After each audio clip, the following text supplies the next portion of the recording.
jacayl ma dhaba waa loo dhintaa.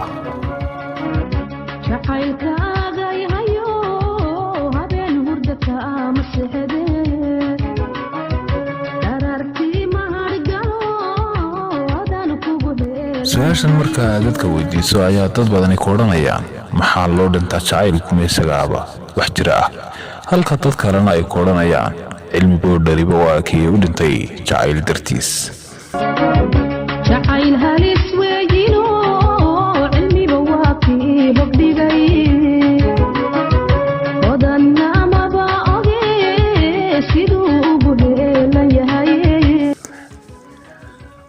haddaba su-aashan ayaan maanta barnaamijkan ku lafaguri doonaa inagoo oo jawaabo kala duwanna ka bixin doona.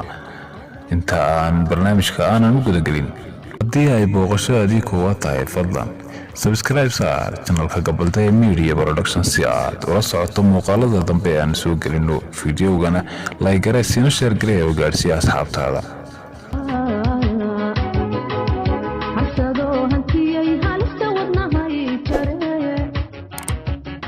haddii aan barnaamijka hore ugu sii socdo, inta aanan su-aasha jacayl ma loo dhintaa jawaabteeda u gelin, horta aan isku dayo in aan sharaxaad kooban ka bixiyo waa maxay jacaylku, qaab noocee ah ayuuse qofka u qaban karaa.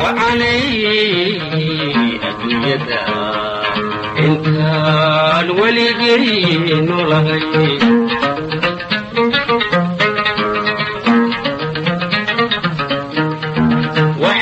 الدين وددل الشدين وحين سيجاري. jawaabta waa maxay jacayliyada ku soo dheeraan maayo oo dad fara badan ayaa aad uga hadlay, meelo fara badan sharaxaad ayaa lagaga bixiyay. jacaylku waa dareen, waa kalgacal, waa farxad, waa nolol, waa qosol, waa hadal macaan oo aad qofka tiraahdo. waxaa sidaasi ku jawaabay fanaanka weynaa Axmed Cali Cigaal mar la weydiiyay su'aal ahayd waa maxay jacaylku. waa aamin, jacaylku waa rumayso, jacaylku waa dulqaad, jacaylku waa waxtar, jacaylku waa hadal macaan, jacaylku waa indho, jacayl inaad qofka ku eegto, jacaylku waa inaad ku seexishaa sheeko macaan jacaylkaaga. jacayl iyo canaana isma gal. haddii aan taasii xoojiyo aniguna waxaan si kooban u odhan karaa jacaylku waa geedka ugu quruxda badan leh beerta nolosha.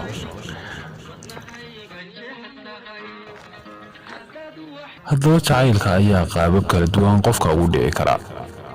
marmarka qaar qof ayaa qof jecel balse aanu sheegan karin oo aamusnaan ayaa ka soo hadha, halka dadka qaarna qofkii ay jeclaayeen uu diidan yahay oo isagu uu ku gacan saydho.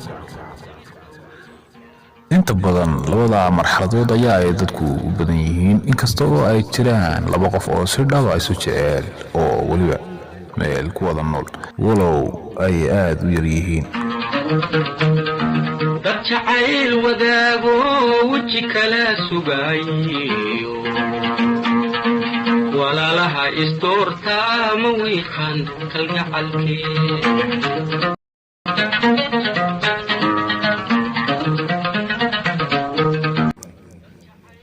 soomaalida oo ah dad aad u xikmad badan ayaa waxa ay yidhaahdaan qof wax jecel aad ayuu u samir badan yahay oo u dulqaad badan yahay, qofka la jecel yahayna aad ayuu kibir badan yahay, isulana weyn yahay. labada qof ee isjecela aad ayay u dagaal badan yihiin.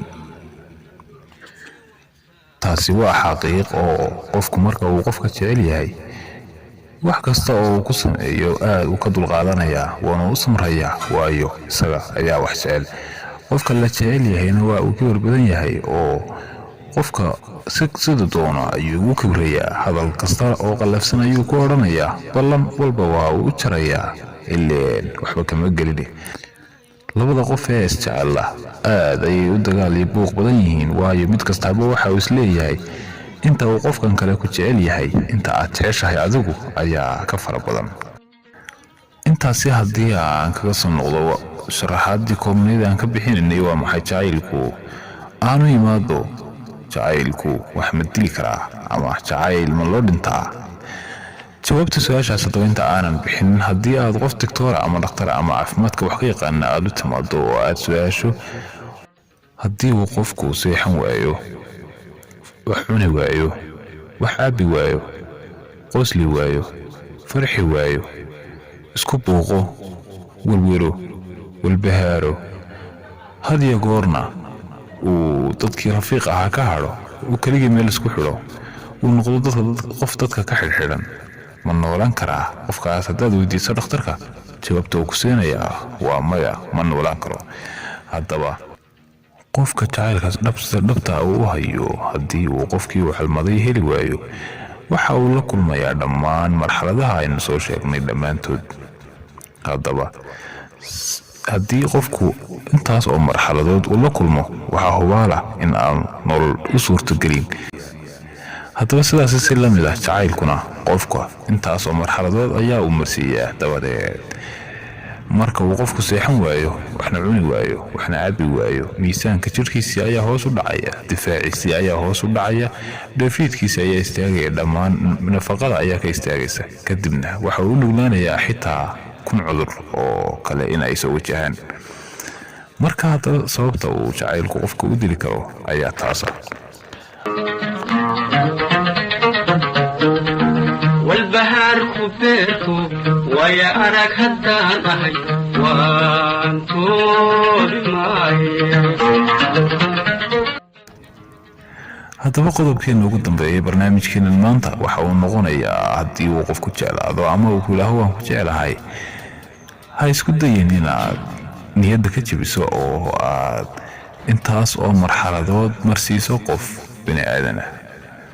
waxa aan kugula talin lahaa, haddii aadan xitaa doonayn ama aadan niyad u haynin, niyaddiisa deji oo qanci iskuna day in aad had iyo goor mooralka u dhisto, la hadasho, la faraxdo, la qosasho, waqti siiso adiga oo niyaddiisa dhisaya, kuna qanciso aakhirka inuu adiga kaa sanro isaga oo faraxsan. balse marka ugu horreysaba ha hor istaagin oo ha garooxin, hadal xun iyo macaybna ha ku beerin. haddii kale nafsigu waa berri buu adna mid aad jeceshahay ku hoosgeyn, oo inta aad qofkaas ku samayso ayuu kugu samayn doonaa. kulley waa sida aan anigu aaminsanahay. daawade, haddii aad fikirkan mid ka duwan aaminsan tahay, fadlan nagula wadaag barta hoose ee commenti. يورد الرعدي لبدينا وعكبها كني وحسار كلي